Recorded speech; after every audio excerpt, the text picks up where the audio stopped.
And if you're in, make sure you join us on, feel free to join us on Twitter also at hashtag Leadership Mashup. We'd love to hear more, of the message from you and continue that beyond today at that hashtag Leadership Mashup.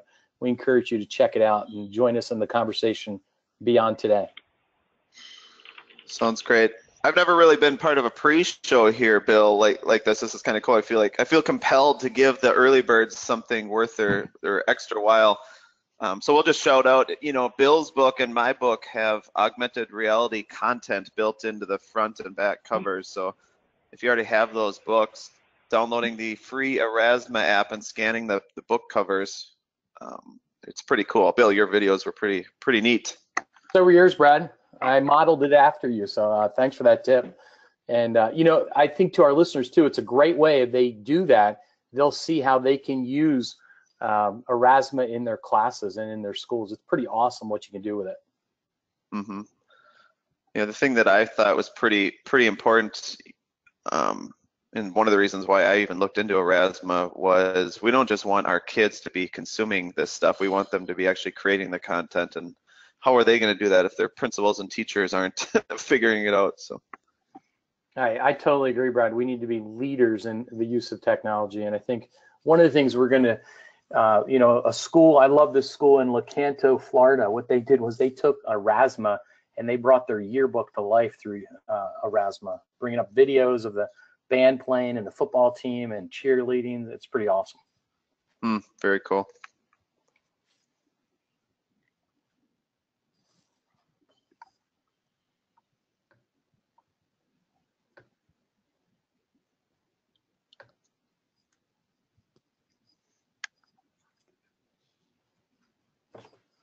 The other thing for people who are just joining us here, if you tweet out to the hashtag on Twitter, Leadership Mashup, let's follow one another so we can just grow our PLN. So throw a tweet to the hashtag and we can be sure, Bill and I can be sure to hit you back.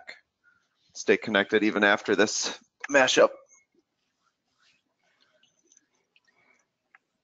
Yeah, I agree. We'd love to stay connected and to learn from you. It's not about us just sharing today. It's about us learning together. I think that's one of the things I love about Twitter. It gives us an opportunity to learn and grow from one another. So let's keep the conversation going. Follow us on Twitter. Follow the hashtag Leadership Mashup today so we can hear what you're thinking and we can learn from one another. Hey, Bill, just kind of sitting here during the pre-show minutes, killing time to a certain degree. It makes me wonder how other people do their pre-shows. You know what I mean? I bet Jimmy Fallon plays ping pong or something fun. He probably does. Yep, I agree with you.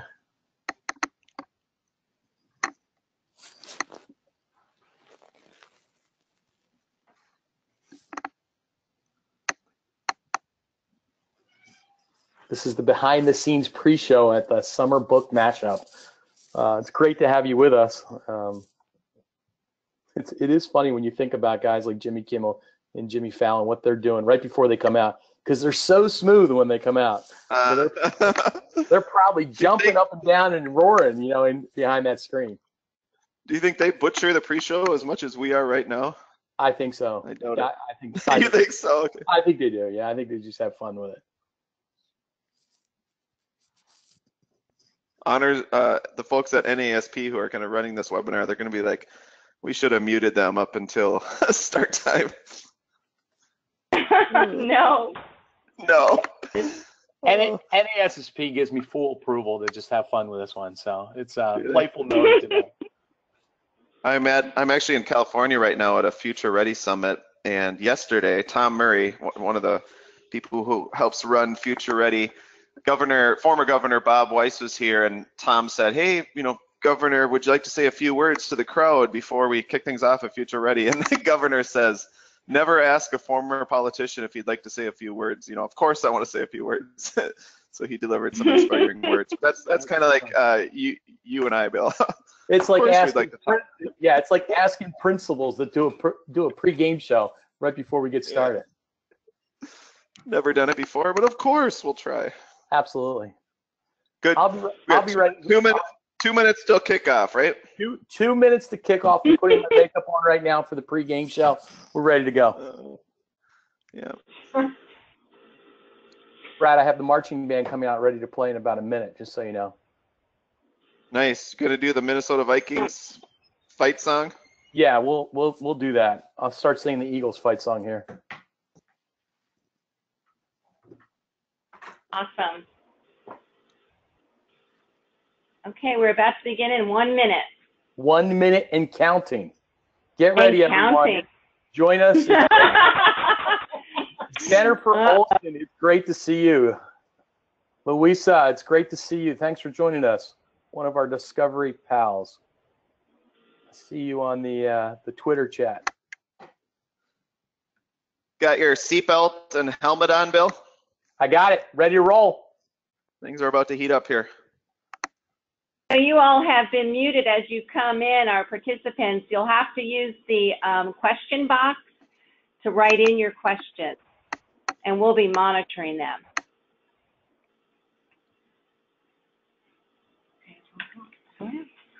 Okay, everybody, it's 1 o'clock. My name is Deborah Tyler. I'm the Associate Executive Director of Professional Learning at NAESP, and I'm very excited about this afternoon. I want to welcome each of you to the Leadership MashUp Summer Virtual Book Study featuring Dr. Brad Gustafson and Dr. Bill Ziegler. Today's webinar and book talk will feature and focus on Chapter 3 of the book Renegade Leadership, and the chapter we'll focus on is the Renegade Code. Also, we'll be featuring Bill's book, Future Focused Leaders, Relate, Innovate, and Invigorate for Real Education Change. And with that book, we'll be focusing on Chapter 5, Digital Leadership, Learning and Technology, Digital School Leaders Making a Difference for Students. As an association, we embrace the notion of creating coherence across leaders, levels, and organizations. We sincerely believe that all levels need to move from competing schools of thought to being unifiers in education. Thus, we are very pleased to introduce two conveyors of this bridge, Brad Gustafson and Bill Ziegler. Brad is an elementary school principal, author, and speaker. In 2016, Brad received the NAESP National Distinguished Principal Award representing the state of Minnesota, and in 2015, he also received the Digital Innovation and Learning Award. Brad believes that schools can be spaces where high levels of learning, creativity, and innovation thrive, but only when we prioritize relationships and a relevant, connected pedagogy. Bill Ziegler is a high school principal in Pennsylvania. He was recently honored as the 2016 Pennsylvania Principal of the Year and as the 2015 NAESP Digital Award winner. Bill believes that all school leaders have a unique responsibility to care for our greatest asset as a nation, our children. Welcome, Brad and Bill. Thank you so much, Debbie. It's great to be with you guys and to be with all the principals from across the country. This is happening. Bill, we're doing this. Bring it, Brad. Let's go. Bring your A game and get ready, everybody, to get fired up. What is a lowly principal from NAESP? You know, what did I do to deserve to get to hang out with you from NASSP? This is going to be awesome. Well, I am thrilled. I'm kidding, of course. We know that we're on the same page for kids, but this is what this is all about. I totally agree with you, Brad. I'm looking forward to the partnership between elementary and secondary coming together to mash it up for school leadership, but mostly for our kids in schools and how we can help students be more successful. Part of that, and we're gonna keep this thing interactive, right? So not only is there the chat feature in the actual webinar, but we got our Twitter handles and actually the hashtag Leadership Mashup. So please tweet your questions. We want your voice to be part of this dialogue, and actually we want to continue it. So if you see someone who is tweeting to Leadership Mashup, give them a follow as well. I agree. We want to follow up with you, and we want to continue this conversation. Brad and I are going to stay on for a little bit with this hashtag after this closes out. So if you have any questions, we'll get to them right then. But we have Brad, just hold on. Fasten your seatbelts, everybody. We have an exciting breaking news coming in right now from Amazon. Here it goes. Are you ready, Brad? Boom! Take it away, Brad. There we go. So this is kind of a cool deal just to increase kind of the interaction and actually build this web where we can connect with one another on the hashtag Leadership Mashup. If you tweet a shelfie, Bill, do you know what a shelfie is? I do. It's when you hold a shell from the sea with a picture of you. Is that what it is?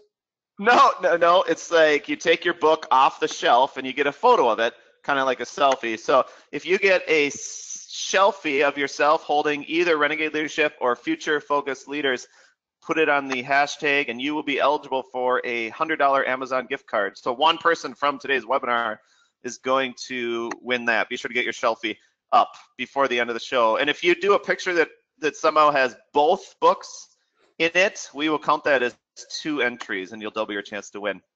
So get them moving and get them posted. I see Jessica Cabine already posted her shelfie. Yep. Double points. Bam. She's doing well there. Let's get those out. Thanks to school leaders again for that. We appreciate them donating that. Yep. That's cool. Brad, so Bill, what are we doing here today? Like, what's the point? The point, I think, is to make us all stronger school leaders so we can go back to school refreshed, rejuvenated, and just set our world on fire for students. We're going to work during this time to connect the dots and really look at, what's it from elementary to middle to high school, but also from Renegade Leadership to Future Focused Leaders, just working those. Exactly. Yeah. Exactly. Too often, Bill, here's what I notice in education, just visiting with different districts. You might have a Marzano school. You might have a school or a state or a district following the Danielson way, if you will. And then we kind of get into these buckets where we're not willing to drink other people's Kool-Aid or cross-pollinate. And the same as with books. I'm implementing Teach Like a Pirate this year. And this is all really good stuff. But what if these things could work together in a coherent fashion for teachers so they're not feeling like their heads are spinning and my principles all over the place? What if we could find that common ground regardless of the book? I mean, those are the barriers that Bill and I want to karate chop down today. Yeah, we want to knock them down, blow them away, and really work to meld together pedagogy and leadership. It's about breaking down the walls, breaking down the barriers, and building up teaching, learning, and leading for all school leaders. So you ready to get started, Brad? I am. The other thing I just want to say quick before we dive in, the difference between this virtual book study is we don't just want to summarize what we have in our books. There'll be a teeny bit of that, but really we want to dive deep, which is exactly why we chose 2 chapters, 1 chapter from each book. The point really here is what Bill just said, pedagogy and learning. It's not summarizing. So let's get fired up and let's get ready to go. You ready to go, Brad? On 3, 2, 1, take it away, big guy. 1 minute book talk on your book. All right, 60-second book talk, and this is that mini summary that we shared. So if you're not familiar with Renegade Leadership, the book, it's a book, almost a how-to guide on leading innovative schools. And I firmly believe that all kids, not just the kids at Greenwood Elementary, but every single kid in this amazing country and world really deserves an innovative learning experience. And let's face it, we're not there yet. This came to light here a year or 2 ago where I had a 4th grader, not in my school, not in our district, but she had made a comment saying, I got to use the Chromebook carts at school today. And this was midway through her 4th grade year. And she had never, not just in 4th grade, but I'm talking 3rd grade, 2nd grade, 1st grade, kindergarten, never touched one of those Chromebook carts. And that just had me thinking, the work we do as leaders, while we want to move forward the leadership in pedagogy in our schools, we want to do it systemically too, to get rid of this gap that's just not fair to our kids. So that's my minute book talk. That's what Renegade Leadership is all about. It's about all kids and all leaders leading for tomorrow. Brad, I read your book. Actually, I read through it twice. Absolutely love it. Here's what I love about it. You make it real for me. And as an elementary principal, I can see how I can learn so much from you as a high school principal, from your elementary perspective. But what I love is Renegade Leadership's K-12. It's focused, it's high energy, it's practical. I love that. But future focused leaders, and what our goal here is future focused leaders relate, innovate, and invigorate for real educational change. And what we want to do is we want to, me and my co-author Dave Ramage, who's a middle school principal, we want to build schools where kids want to run to and not away from. Sadly, we talk about real change, but we fall short in implementing it. And what we wanted to do in our book here was to unpack for you easy to use strategies that you can immediately implement in your school and that are sustainable, not something that's trendy, but something that's long lasting for change for students. And what we've embedded in this thing that I love are two things. One is in chapter 1, there's a simulation. It's a digital simulation where you can work together either by yourself or with a team and walk through what the different problems are and respond to those problems. And the digital simulation walks you through the effects of your decisions. The second piece that by far is my favorite, and we featured Brad in this in one of our schools, is we highlighted and featured 20 school leaders from all across the country, really all across the world. We have an Australian principal from different walks of life, from urban schools, suburban schools, rural schools, wealthy schools, schools that are high economically, need support in that area. And what we've done is showcase what they're doing that works. So you can read their story, make it relevant to you, and then implement what they do in their own schooling. So, and I'm glad I was hoping you'd mention those school bios, because I love the diversity of the schools and the levels and where they're from and how you actually articulate that. So regardless of the school or classroom you're leading, you can find something similar in the book and then relate to those people. Let's keep going. That was our summaries are done. Well done. Why we're here. We're going deep on 2 chapters, right? And in Renegade Leadership, it's chapter 3. So I'm just going to speak to, the main point of chapter 3, I guess. Maybe it's not the main point, but it's kind of where I'm going to intersect with future focused leaders. So this is Jackson Pollock, and he's an abstract expressionist. I took a lot of art classes in high school and just love creating, so this really resonated with me. But he was an innovator, very volatile personality too, if you've never heard of him. So he did a patented drip technique. He invented this new technique. You can see it on the screen there. But one day he had a guest visit his studio, and the guest accused Jackson Pollock of just his art being, the product of chance, just kind of drippy luck, right?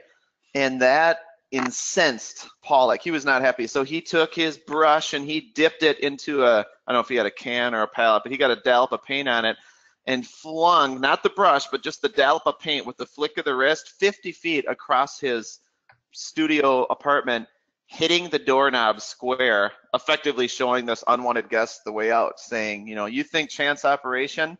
No, this is precise. And that's what chapter 3 about Renegade Leadership is about. It's about a precise pedagogy. And as leaders, we don't have to make this stuff up. I call it the Renegade Code, and it just has 4 key things that if we focus on those things, like Pollock focused on what he was doing, we can realize real change. So what's your idea from the book that you think kind of collides with Renegade Leadership? I think it's about collaboration and learning, what good teaching looks like. This picture right here, when you share about what good teaching looks like, this is a representation. 2 of our students who created a drone, built it from scratch in the school using the makerspace and the dirty lab that we have, where students can just go, tinker, have fun, and dig in. These guys wanted to build the first drone out of Pottsford High School, and they did it. And then they brought together the community to showcase their work in our tech showcase. We probably had 200-300 people watching their drone take off, and they just did some amazing things. I think chapter 5 for us is all about digital leadership, learning, and technology. And how can we take that to the next level? One of the things that I really like is figure 5.1, where the SWERI digital leadership rubric. That's right, I didn't swear. It's called the SWERI digital leadership. You're busting out an acronym on us, right? Let me just set this up here. Yes, I'm glad you mentioned it. The elementary part of me wants to know how to spell this acronym. SWERI. Yeah, you got it, Brad. And SW goes for switch, because it's about just switching and just changing out what we do, going from paper to computer. And E is extending the learning beyond the normal progression of what we do. And then finally, realize is the aha. It's the wow. I mean, taking it to the entirely new level of what it looks like. But at its roots, this word means real. So making the learning real. And then finally, innovate. Nice. And that's where we get the SWERI, about just innovating learning for change with our students. Yep, and something tells me that your two young students there, that when they built that drone and shared it with an authentic audience, their school community, that it was real to them. It was, and I was there when they flew it for the first time, and little kids like 3, 4, 7-year-olds are saying, I want to do that, and it empowers others. And I think that's what's really awesome is when they see learning and success, they model it and want to go after it. Well, earlier in the show, Bill, you talked about creating schools where kids want to run to. I have no doubt that if you threw a stack of worksheets down in one corner of a classroom and drone building supplies with a teacher ready to facilitate that work and a supportive principal, I think I know which direction kids are going to run. I totally agree. And Jason Markey, a good friend of mine, Digital Principal of the Year, he did that. He did the prosthetic challenge with his kids, where he gave them the guidelines on how to create a prosthetic for children in America and throughout the world that don't have a hand.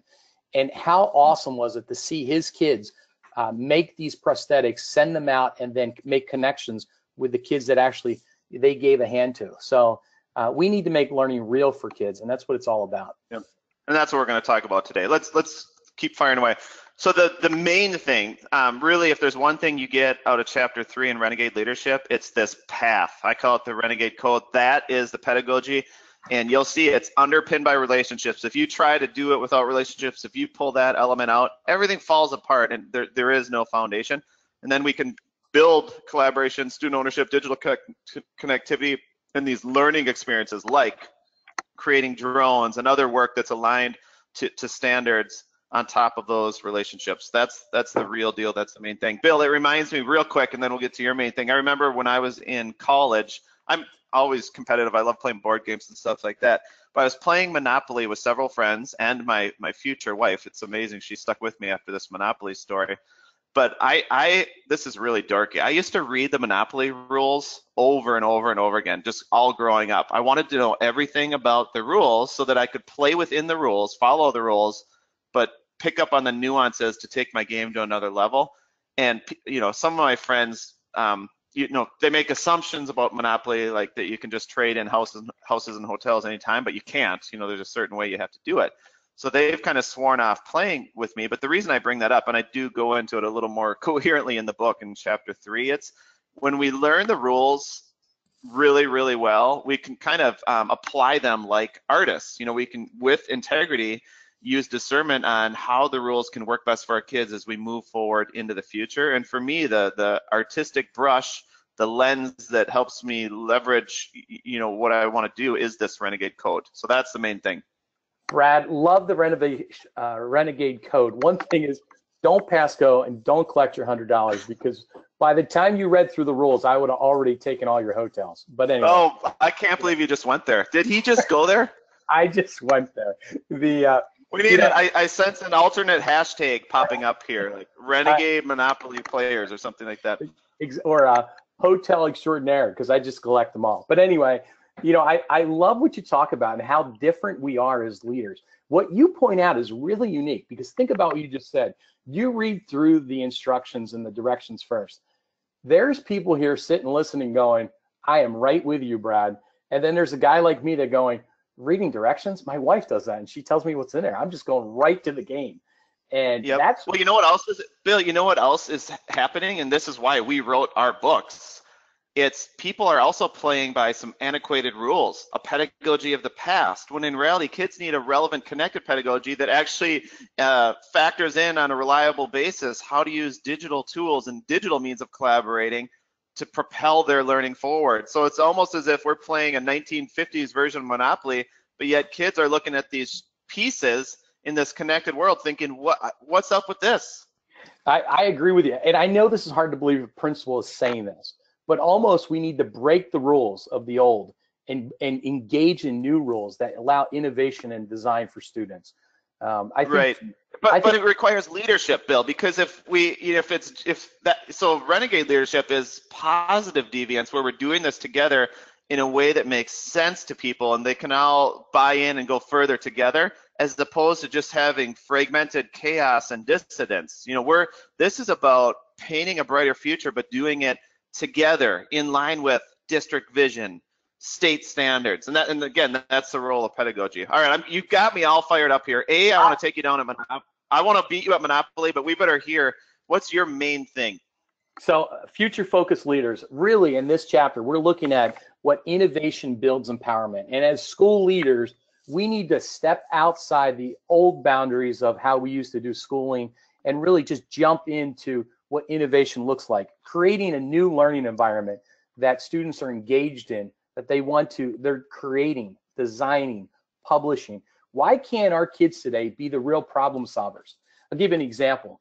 A girl in my school who's done a lot of work in mental health throughout our community and actually on Capitol Hill with our Congress, asked me, she said, Dr. Z, can I host an assembly on mental health where I share my struggles and I share what I'm doing? And then I meet with the students afterwards who want to talk and with our guidance counselors to provide them the support.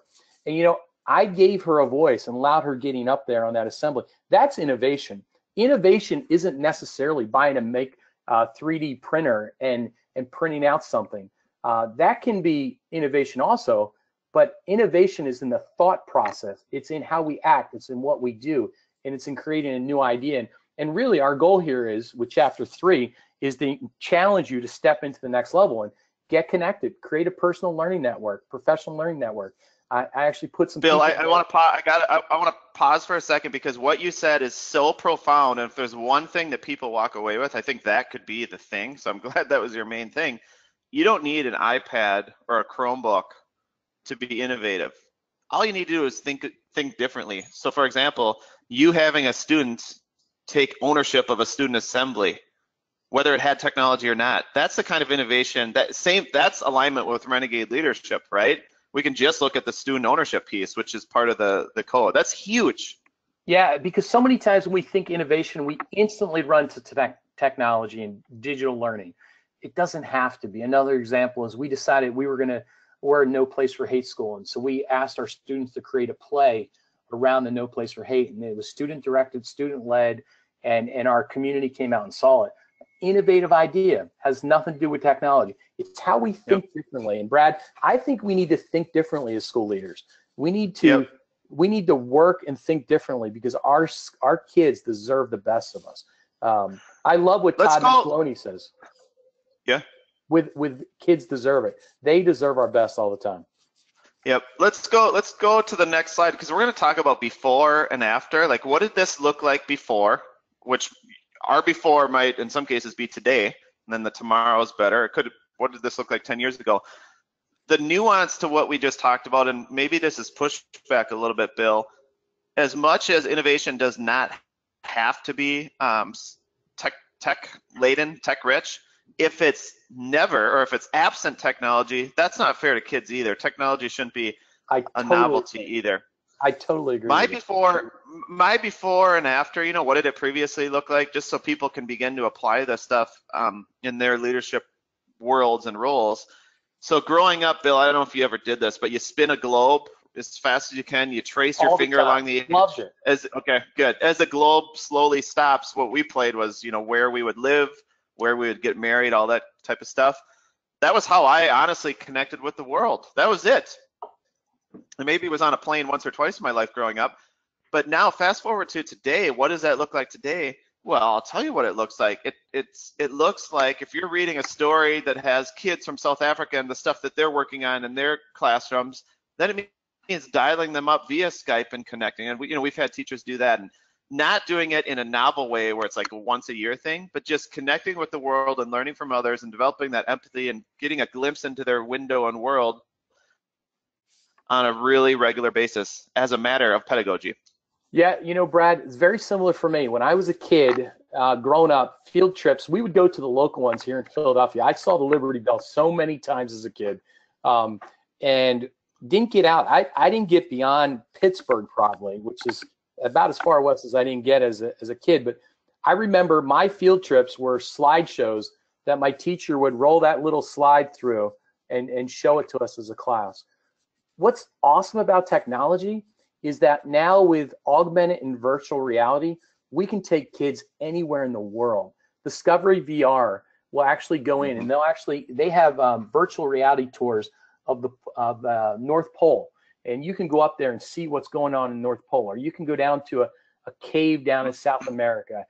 There's no limitations, and that's where we do talk about innovation. It doesn't have to include technology, but I think if we fail to use technology, we're going to lose kids, because virtual reality. And let's be honest, systemically, we are failing to integrate it in a seamless manner. You know, there might be pockets of practice and innovation happening in schools and classrooms across the country, but systemically, there are haves and there are have-nots, and it really starts with leadership. Leaders are the fuel to any initiative, and they're also the brakes. Love the brakes and the fuel comment, because I think we have to be the charge and the model. Another piece with us as school leaders, we have to model it. So that means we need to be in learning about it, doing it ourselves, modeling it in front of teachers. And modeling it means that we're going to make mistakes and we're going to have successes. And you got to create a culture, and that's what that next slide. What's that? You just said something. I heard you say the modeling piece. So I want to if you could go back just one to the before and after. So I gave the classroom globe example as kind of a student learner, but as a leader, I mean, I better be modeling before and after as well, right? So you had me thinking staff meetings of the past we're largely isolated. You know, we're working on important stuff together, but what does that look like tomorrow, or what could it look like? You know, one of the things we did this past year, Bill, was we had 3 or 4 authors visit our school virtually. You know, we had some Skype rooms set up, and teachers just got to select. So teachers had the choice and the voice with what author they wanted to connect with wherever they were in the world. And the only complaint I really heard from that experience was it was too hard to choose. You know, some people wanted to be with multiple authors and books at the same time. So that subtle change, that subtle shift from before and after, you know, isolated staff meeting to a more connected experience where the principal doesn't have to be the expert. It's really empowering staff and your staff leadership, and then as appropriate, inviting other experts in to further inspire and empower staff can and should be done to model, right? Absolutely. And I think as school leaders, we have to be willing to take that risk in front of our teachers. Because Brad, have you ever done it and it failed? Have you ever modeled tech and it just fell flat on its face? Have you ever done that? Yeah, a few times. Yeah, so have I. A few thousand times. A few thousand times. And the issue is we don't give up, but we're resilient working through that. And what that shows is our teachers, it shows obviously a growth mindset where we're going to work through those issues and still accomplish that. It is so critical that we no longer spin the globe, but now that we get kids in learning about the cultures and seeing firsthand what's going on in those cultures. That's how we build empathy. That's how we build compassion. I love what Darren Elwine's doing in Harrisburg, South Middle School in Harrisburg, South Dakota. Yeah, South Dakota. I mean, he's up in South Dakota, but he's making it happen. He is having his kids work with a school in Norway to clean up our oceans from plastic water bottles. And they're creating and designing a real thing that will filtrate plastic out of the seas and the ocean. So it's about modeling it and going after it. We need to hunger for that stuff as a passionate leader. Yep, good stuff. It's about creating a culture, though. Wouldn't you agree with that, Brad? Right. Well, yeah, because without a culture, then you just use Darren Elwine, a principal in South Dakota, as an example. If it's not about culture, then Darren's story and our story and the amazing work our teachers are doing, they're just isolated experiences that kids get, and then maybe they dissolve and move on. But when these isolated silos become part of the shared celebration, shared vision, the fabric of the DNA of a school that's learning and moving forward, then these things start to build and grow, and the expectation gets even more child-centered. So what are the behaviors, Bill, that have these pockets of innovation move from being just that, isolated instances of excellence, to something that all kids and staff members can bake on? I think the first thing is the leader has to have a connection. It has to have a professional learning network, but it's really about getting them out and creating a culture that allows for risk taking, so allows teachers to take a risk and allows students to take risk. But also, give me an example. Give me an example. I can't let you off the hook that easy, Bill. That sounded good and important. Give me an example of how you do that. So I'll give you an example. Our librarian, right? She worked with our yearbook team to design a Erasmus augmented reality yearbook, and she worked really hard. And You know, she had the goal of doing this, and you didn't make it in time for the deadline this year because she couldn't figure it out. I got a little busy on teaching her the app, but this year we are committed to taking that to the next level.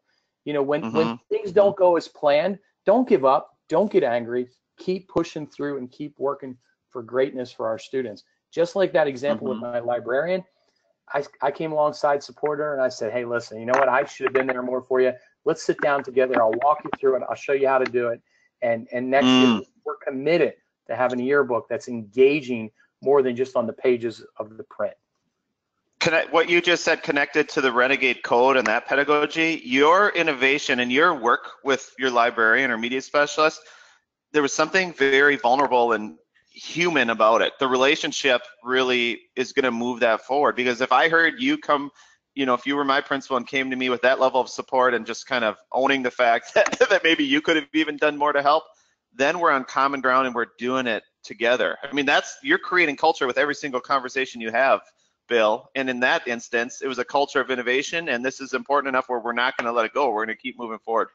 Yeah, and the other one this year, I challenged that same librarian. She runs a maker space and a breaker space in our library where they take old parts and they make robots out of use, like old VCR, VCR players, DVD players, things like that.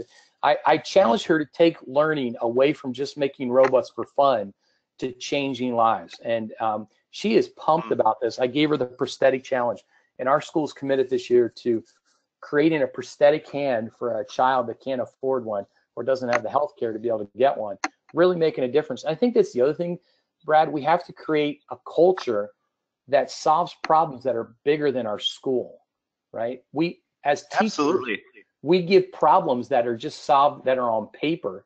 Why can't our kids solve real world problems right in our community? I'll give you an example. One of our teachers is doing a challenge-based learning, and he's having the kids create funding to give backpacks to every single kindergarten kid who can't afford backpacks and school supplies. Making a difference, solving a real world problem, making it happen. So that culture has to we have to create a risk-free or a safety environment. I love to say safely dangerous, right? I love to live safely dangerous, right to the edge of falling off, but safe enough that I'm not going to. I think we need to because if we're because the opposite of that would be safely safe. If we're leading safely safe, we will be the best leaders who maintain the status quo ever. And we know that's not going to serve our kids. When I heard the few examples you just gave, Bill, the common denominator in almost every story you just shared was a conversation. So connecting that directly to what are the leadership behaviors that propel culture forward, you don't have to be techie, you don't have to be innovative as labeled by yourself or others, but you just have to have conversations that count and that push yourself and push others. So in Renegade Leadership, here's another connection between our books. I share this story where I was in an eval meeting with a teacher, you know, I forget if it was an end of the year one or whatever, it doesn't matter. But for me, it's humbling and very difficult to help amazing teachers think differently or get better, because I don't feel like I'm good enough. Bill, it's like, what do I have to offer this incredible teacher? And I need to get over that, and I try. But one of the ways that I do that is just developing dream big goals with all teachers, even your all-star teachers who are already dreaming very big for kids. So I remember one year I had a few dream big goals, and we shared them and we talked, and I kind of forgot about them just a little bit. The next year I met again with this teacher, and she was already in it, so inspiring. And then she had taken her pedagogy, the approach she was using, and it was more connected in a sense where the amazing best practices with regard to literacy and such were happening, but they were also connected to other kids around the world around standards and like the global read aloud, Purnell Ripp's global read aloud, things like that. And I asked the teacher, like, what made you think to do this? This is incredible, just seeing how students were responding. And she said, and I felt like an idiot after she said it, she's like, well, you did. Remember, you gave me these goals at the end of last year, and I'm trying them.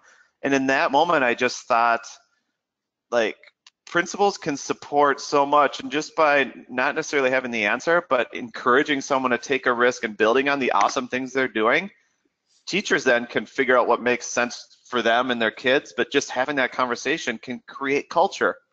Yeah, and Brad, I love what you said there. And think about how maybe our job is to plant the seeds of innovation, right? And allow them to sprout with our teachers.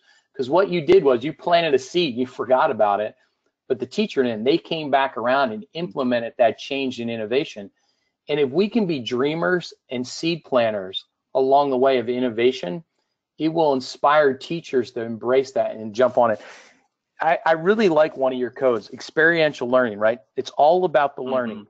You say in the book, and I quote, the process of learning should ignite a fervor and curiosity for more learning.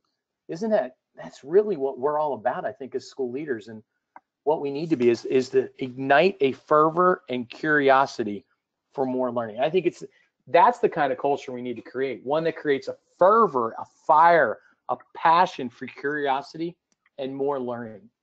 Bill, I feel like yelling amen and raising the roof and doing all kinds of fist bumps, because what you just said is what we want as leaders, what we should do for the people we're serving, and what we want our teachers to do for kids. We don't want to necessarily inspire a kid to ace a test, although that's, achievement is very important, but we want to inspire kids to achieve at a high level and then ask new and different questions and start inventing their future. And compliance is not going to get us there. And the same thing in staff meetings. If we're going in and teachers are just tolerating our staff meetings, for example, or places where they should be learning and leaving with more inspiration and questions and resources at their disposal, not just longer to-do lists, right? Yeah, absolutely. If there's one, you got me all fired up. You got me all fired up here, Bill. I am fired up. If there's one takeaway, I love this. Yeah. Page 36 of your book, under experiential learning, ignite a fervor and curiosity for more learning. That's the one sentence that we could take away as school leaders. We could really make a change that's going to really design those schools that kids want to run to and not away from. I feel like you just upped your level by quoting a page from my book, so I'm going to do the same, Bill. On page 71, I mean, honestly, right when I was reading your book, in permanent marker, I underlined on page 71 where you quoted Ian Jukes, and it just says, we have to be willing to immerse ourselves in kids' world. Right? For me, pedagogy must be in their world. If our leadership practices don't mirror this amazing connected world where relationships are important and we have all these opportunities to connect with others in a relational way, if that's not happening, there's no fervor for learning. We're just doing what we did yesterday and 10 years ago, and that's not fair to our staff or kids. Yeah, we are just going through the motions at that point. That's why we need school leaders that are brave enough to do what it takes to make real change in their schools. And Bill, when you say brave enough, it's not about brave enough to break the rules. That's not what we're talking about. No, not at all. We're talking about the moral courage to learn. Yeah, not just learn, Brad, but learn and share that learning with others, right? So getting out there with your teachers, learning with your teachers together, learning with your kids together, and planting the seeds of innovation throughout your school. Here's another piece I think we failed to mention. If we don't help fund these projects as school leaders, that we're not willing to put dollars behind our voice and our dream and our passion, it will fall short.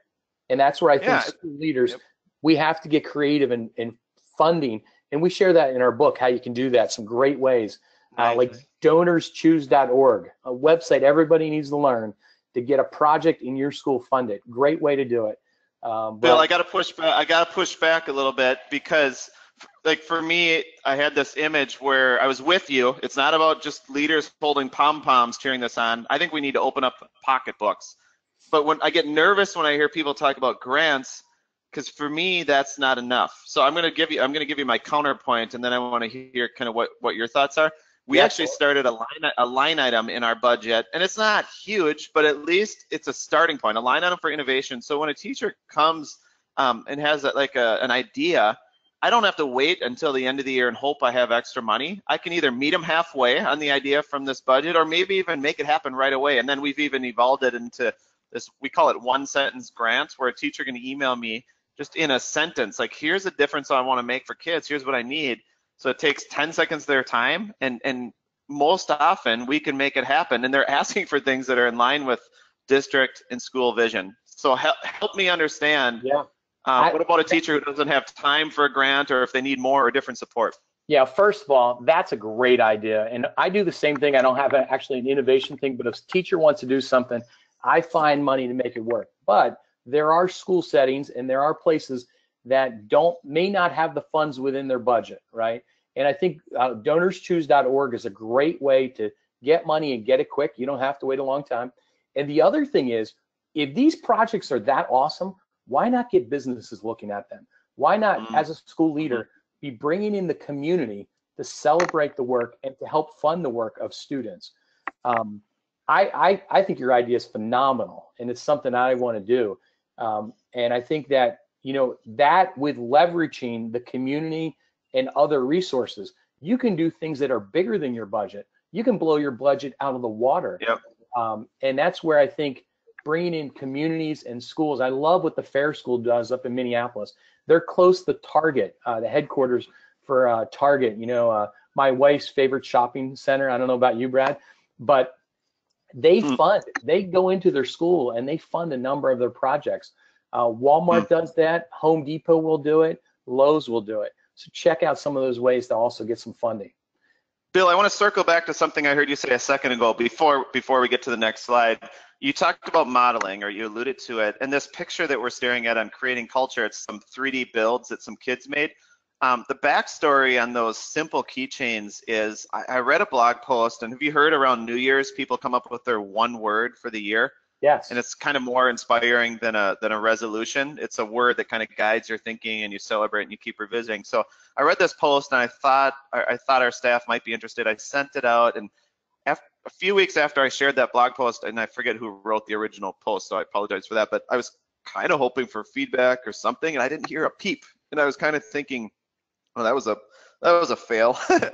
But then I noticed, I walk into our art class, and kids were designing, and this was maybe 3 weeks after, these amazing, vibrant one-word projects, and they were also personalized. Like one girl's word I still remember was flow, and another, I guess you can see from their 3D builds. Yeah. But the thing is, then I go into the tech lab a week later. This is without me saying anything. I'm just noticing, and our tech teacher has kids creating their one word. So the whole point of that story is there is value in a leader modeling and sharing what they're learning. I was learning about this one word thing. I was also kind of modeling that I read blogs and I share with people that I think might care about the content. And we can't assume just because we don't see the ripples from throwing those positive stones in our learning, they're happening, right? Whether we notice them or not. And I just happened to stumble upon and notice the ripples a little late. I agree with you, Brad. Now, it is all about modeling because you're in there digging in, looking at the blogs. And, you know, I think many of your teachers, if it's like mine, they're not digging into blogs, looking at those things. I mean, a number of them are, but some of them aren't, and they need you to plant that seed for innovation. And, you know, I love our slide here. What are leaders modeling well, and where are they falling short, and why? What do you think, Brad? What do you think about that? Well, let's do an interactive kind of audience thing here. So how many people listening have ever picked up a mop in the cafeteria, or a broom, or a rag, or just maybe even some litter in the hallway? Think about that. And I'm going to guess that like 100% of principals have done something like that. And I know the thought process. Now, I'm a bit of a germaphobe. I'm not a huge fan of picking up like toilet paper and paper towels that are near the bathroom area, but I do it, right? And I do it not only because it's the right thing to do, but I do it because I want people to see that that's what we do, right? That's the culture.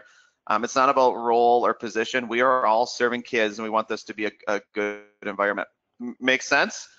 Now, the second part of that, Bill, is of the 100% of leaders who have done that, I'm quite sure, how many of them are blogging?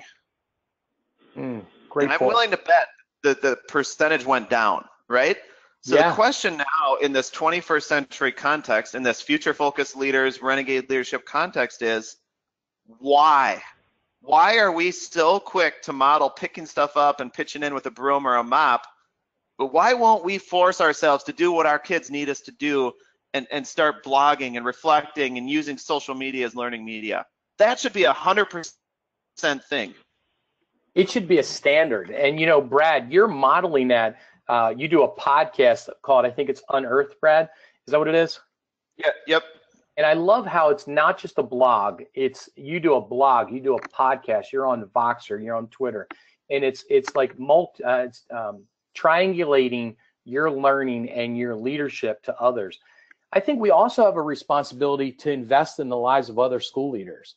And I think, Brad, one of the things that I really appreciate that you're doing is you're doing that on a consistent basis with your podcast, with your blog.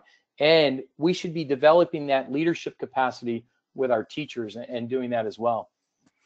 Right. And the thing that I've noticed, and your experience might be different, but, and I always say model, not mandate. I can go to a staff meeting and say, we're all going to be on Twitter. And I can go to a principal conference and say, you need to be on Twitter. But what good is that if I'm not immersed in the learning and failing first, and then able to have more empathy as I'm actually able to show people the value and support them in their questions. So that's the whole point. That's what Bill and I, when we threw this slide up, that's what we were hoping to show. We've got to be modeling this stuff. I know I want to hear you highlight your book, but I'll say in Renegade Leadership, it's a how-to manual on starting all of these things. And I would encourage you, don't do it all. Pick one or two things, like starting a podcast or a video series with students, just sharing their learning. Pick one of those things and do it, and you will feel your capacity growing, but not just as a learner. You'll actually be able to lead digital learning because you're doing it on a regular basis yourself. And Brad, why couldn't one of the the school leaders on here today, be the next MashUp? You know, join us in a MashUp in the future. That's a great idea. I think it's about making it real. One thing that I did, I tried to mandate all my teachers get on Remind, which is a texting service, and it was I wanted to have them get on so I could give them updates and everything. They weren't getting on. And then what I did one day was I for those who were on, I sent out a remind message that said, hey, feel free to cut out early today on Friday after the buses leave. Wow. You want to talk about increasing membership on Remind and the impact and capacity? I had teachers coming to me begging for the code. The reason I share that story is it doesn't always work at first, but you got to get creative and find ways to make it work. And you get others to buy in because they want to buy in, not because you want them to buy in. And yes, and you know, the modeling, you know, it's not just about creating the digital content. It's also about the questions we ask. So here's a super quick example. A lot of times when I share with teams or districts or whatever, I'll ask a question, and it's not as loaded as it sounds. Would you rather have every classroom that's built from this day forward, so whether it's a new school or renovation, should those classrooms have green screens or world maps? Isn't that good? Think about that for a sec, because in a lot of classrooms, that decision is automatically made. And I don't know if it's a superintendent or an architect. I don't know who is deciding that most classrooms have world maps. But think about that for a second. Now, again, I'm just asking that question so we can talk and have the conversation. I'm going to fully own, because I've received some healthy discourse and pushback on Twitter before from people who say, the content is so important that, you know, and they're incensed when I start talking about process and pedagogy. And I'm very glad that they do that, because it keeps me grounded in how do we have a creationary pedagogy and prioritize content. So there's alignment and vision. You know, we have to have both. So maybe it's not an either or thing. Maybe it's not green screen or world map.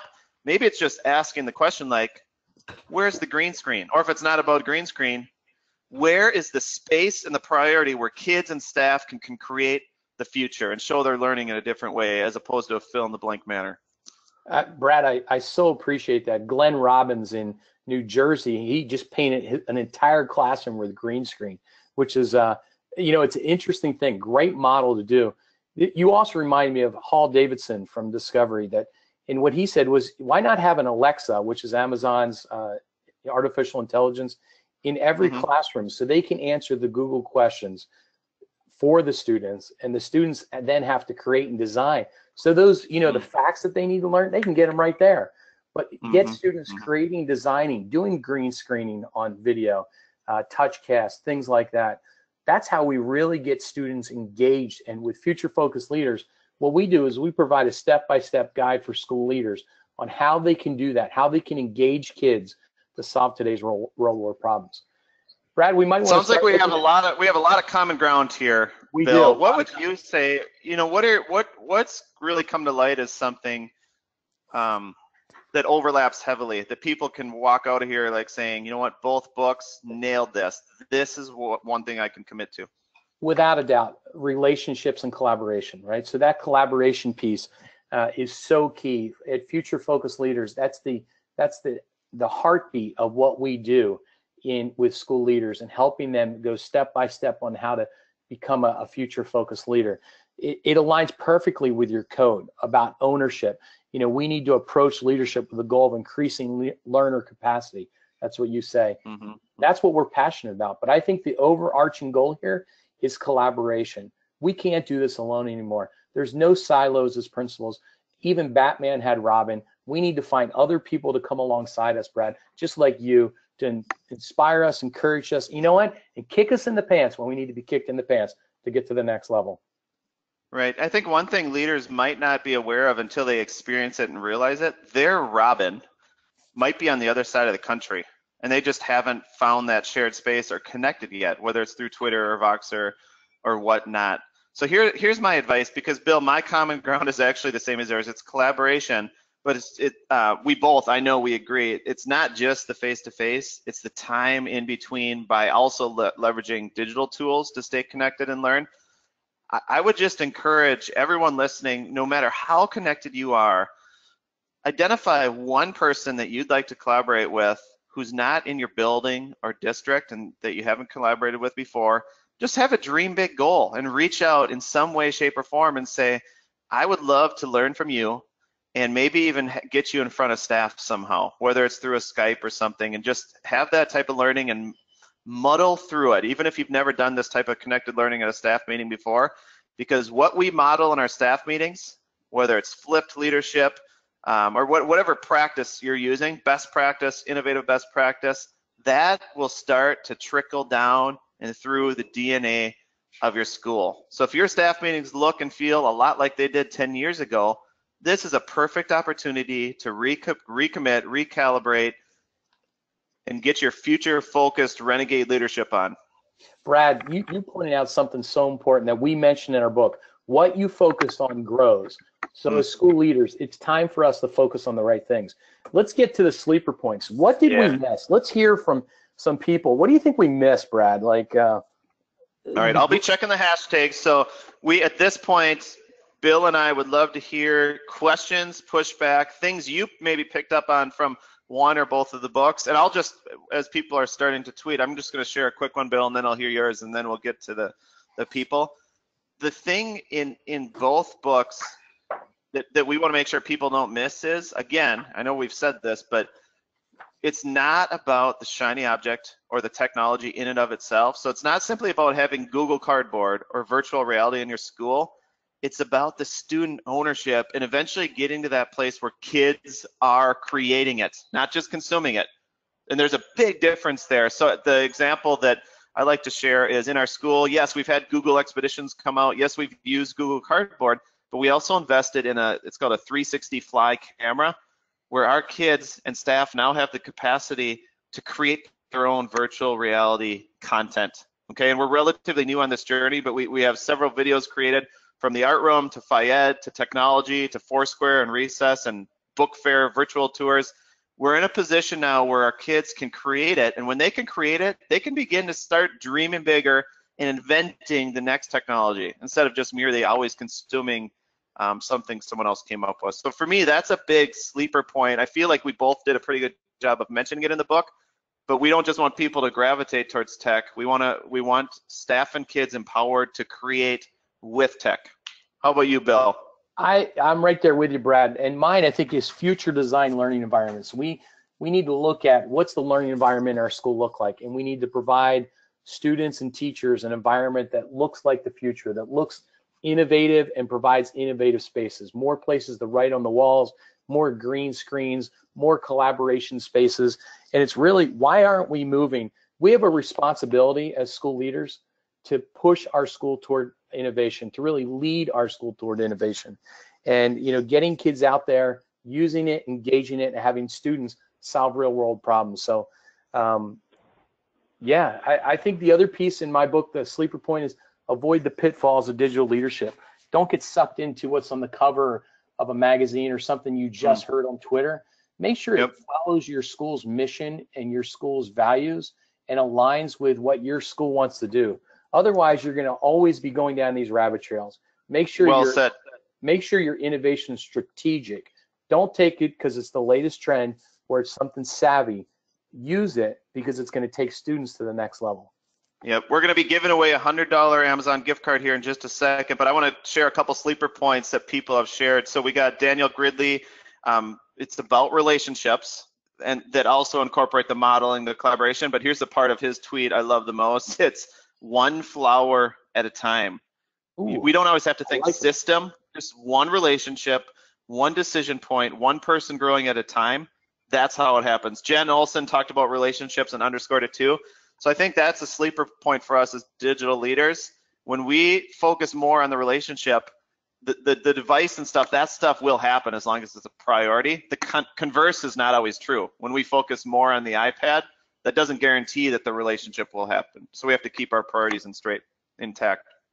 I agree. I think we talked a lot about staying connected, but you know, Brad, I know I work to stay connected. You do also. In my book here on Future Focus Leaders, I put a list of K-12 leaders and district leaders that you can follow on Twitter and learn great things from. Edu heroes of the world, in my opinion. People that I've just learned priceless things from. Nice. I'll tweet out my list, and it'll just a quick list people can follow on the hashtag Leadership Mashup. We'll push the button, you'll be able to follow the whole list. But in Renegade Leadership on page 47, I have several bulleted items how to practice this connected learning. Things from back channels at staff meetings, Voxer, podcasting, blogging, and I won't read the whole list, but it actually gives some ideas and some starting points for those. Brad, it's time. We need to hear from the audience. What's going on? Let's hear some questions, thoughts, reactions. Let's hear some. Let's do that. I'm gonna flip our order around. Let's give away the goods. Let's give away this Amazon $100 gift card, and then Bill and I will actually stick around a little bit on this leadership mashup hashtag and interact, and we can eventually even slow channel it and stay connected too. So I'm going to go in, Bill. I saw, and by the way, it's not too late to enter because Bill and I are not very good at, or I'll speak for myself, I'm not very good at multitasking. So I'm going to check the hashtag. If you still have a shelfie, meaning you have a picture of my book, Bill's book, or both, throw it up to the Leadership Mashup hashtag and register. And I'm going to make sure I got everyone, and then we'll pick a winner. Yeah, there's a lot of good tweets out here, Brad. It's awesome to see. Yeah. I'm seeing 2 shelfies so far. Do we have more? Yeah, some of them are kind of hybrid. They're taking screenshots of the webinar that's happening with. So we're counting. We're going to count paper books and the virtual digital pictures of the books. So make sure you get your shelfie on so we can select you. All right. Jen, that is so funny. Jen's like, I'm famous. Jen, you were famous before we mentioned you.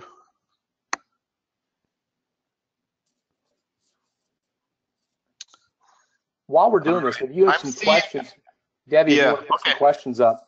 There you go. What do you got, Brad? Bring it to us. Well, I feel like there are 7 legitimate entries, and that's or maybe it's 8. I think one person for sure had the double. So give me a number 1 through 8. 7. All right. Now you go ahead and take questions, and I'm going to count things to make this Debbie, official. what kind of questions do we got? So, I mean, you brought up some really good points during your presentation. You know, some of the biggest takeaways for me was the importance of creating a culture that solves problems bigger than the school. And so really understanding, you know, that we need to look outside ourselves and really push looking for global solutions. And I think most important for us as an association is being able to take the responsibility to invest in the lives of other school leaders.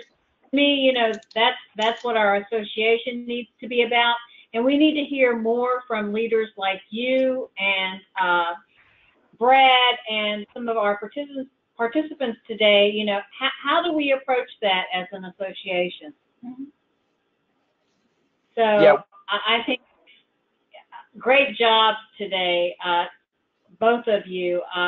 You really triggered a lot of thinking in myself it's been a while since I sat in the principal chair, and I'm sitting here thinking, if I ever went back into that chair, how would I approach it now? Because it's a very, very different world than when I left it. And when you think about where principals are in the continuum of their experience, you know, a lot of new principals come into the principalship now embracing the ideas that you've talked about today. But what about that principal who may be mid-career or near the end of their career? You know, how do you breathe that life into these new ideas and make it okay to take that risk? I'm going to share a like a 10-second story. Principal French on Twitter, a good friend of mine, Mark French, is one of the most inspiring leaders I've ever met. And sometimes he mistakenly says that I've mentored him, which I still don't get. I learned from him, and he is such a mentor to me. He's a past president of our state organization. He epitomizes learning, and he's later in his career. So I would push back to anyone who equates age and experience to a reticence to get connected. I mean, sometimes maybe they need an invitation or a relationship to take that first step. But in Mark's case now, we're all learning from him. Talk about the person you want leading your state, right? Mark is the person that you want leading a state or a country. Absolutely. And you brought up a good point. It's extending the invitation and you know, providing people, you know, with the supports that they need, you know, to embrace this new thinking. And I think it's so important for us to embrace the new thinking among ourselves as school leaders, but that filters down to what happens with kids every day. So I just tweeted out Steve Seiler on Twitter at SJSIELLER. He is our giveaway winner. Woo! So we'll send me a DM, Steve, and we'll get that. Give it up for Steve. We want to thank everyone else for engaging with us. We'll be checking the leadership mashup hashtag, and Bill and I are the first to admit that we learn from you all, and so please help us keep learning. Let's stay connected, and I feel like we got another one of these coming up, don't we? We do. In October to celebrate National Principals Month, please tell all your friends that are school leaders. We'll be back here for a mashup between NAESP and NAESP as we mash it up for school leaders to learn more. 2 books, 1 hour. Greatness is going to happen. Make sure you join us. That's right. Taking things deeper, right? Thank you, Bill. Bill, it's been a pleasure. And Bill and I also want to thank NAESP and NASSP for your partnership and just breaking boundaries and helping us and leaders everywhere find this coherence and common ground, because it's all for the kids we serve. Awesome. Thank you, everyone. Thank you, Brad. Thank you, NAESP and NASSP. Hey, we look forward to connecting in October. Make sure you come back. Join us for the next mashup in October to celebrate National Principals Month. I'll be there, Bill. Will you be there? I'll be there. Thanks, everyone.